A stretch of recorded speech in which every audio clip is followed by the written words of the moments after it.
Histoire d'Erasmus, deuxième épisode, Eva à Trondheim. Dans le cadre de mes études de biologie, j'ai eu la chance d'effectuer ma 3e année de licence à l'université de Trondheim, en Norvège. Trondheim est une ville principalement étudiante, au climat assez doux, pour selon que la Norvège est connue pour ses températures souvent glaciales. Bordée de fjords et de montagnes, elle offre un paysage à couper le souffle, quel que soit l'endroit de la ville où l'on se trouve. Considérée comme la 3e plus grande ville de Norvège, elle reste toutefois très accessible et à taille humaine. Aucune tour ni aucun gratte-ciel ne dépasse les 4 ou 5 étages dans le centre de la ville, et ce, afin de toujours voir dépasser la cathédrale à l'horizon. C'est sans doute l'une des plus belles cathédrales qu'il m'ait été donné de voir. Son toit vert se détache de tous les autres, et la ville met ainsi un point d'honneur à protéger son patrimoine, aucun bâtiment n'égalant la hauteur de la cathédrale. De plus, les citoyens norvégiens sont extrêmement respectueux, tant de l'environnement que de leur ville et celles alentours. Les rues en Norvège sont toujours propres, et chaque habitant participe à son échelle à faire perdurer la sérénité du lieu. Il existe une dizaine de villages étudiants à Trondheim, le plus gros étant le village de Moholt. En hauteur, il surplombe la ville et reste assez proche du campus universitaire. C'est là que se trouvait mon logement, que je partageais avec 3 autres étudiantes. Nous nous sommes tout de suite très bien entendus.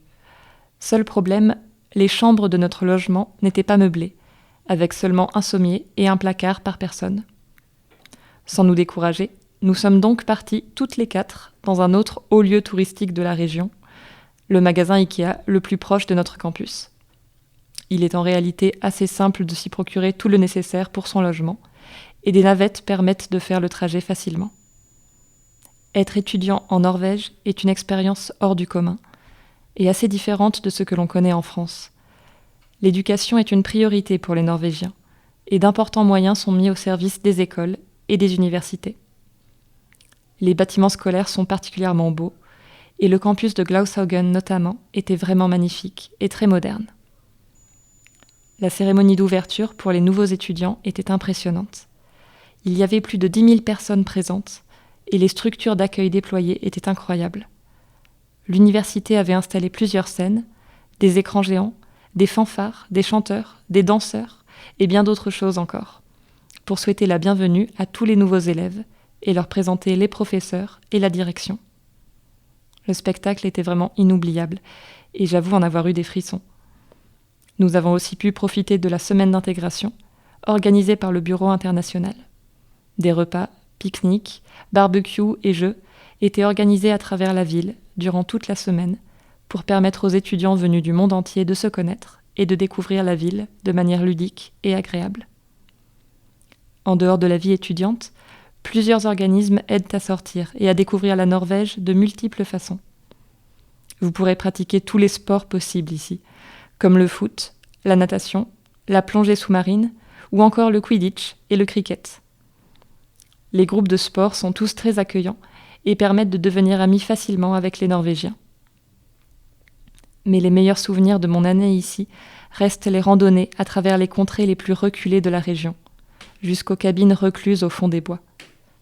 Après plusieurs heures de marche, dans des paysages à l'atmosphère mystérieuse, on accède aux plus beaux endroits que j'ai pu voir dans le pays. Les rochers ont l'air de jaillir au hasard des montagnes, et les lacs s'étendent jusqu'à perte de vue. Les sentiers y sont aussi beaux que sauvages, et semblent courir sans fin à travers les falaises. Et si la randonnée ne suffisait pas, on peut aussi louer gratuitement des équipements pour aller camper ou skier. La Norvège est aussi proche d'autres destinations tout aussi merveilleuses, comme la Laponie ou la Russie. En résumé, la Norvège est un pays très développé, luxueux et entouré de nature. Le pays accorde une importance primordiale aux valeurs écologiques et à l'éducation, et cela se ressent dans la nature de ses habitants, calme, respectueuse et simple. Mon meilleur conseil pour un étudiant qui partirait lui aussi en Norvège serait de profiter de chaque instant. Tant de balades sont possibles, aux portes même de la ville et dans les régions alentours, qui offrent des paysages à couper le souffle. La ville est réellement splendide, et chaque personne rencontrée sera un trésor dans votre voyage. Quant à moi, J'y ai appris à me débrouiller seule et à m'ouvrir aux autres, en même temps qu'à ces paysages qui m'étaient inconnus jusqu'alors.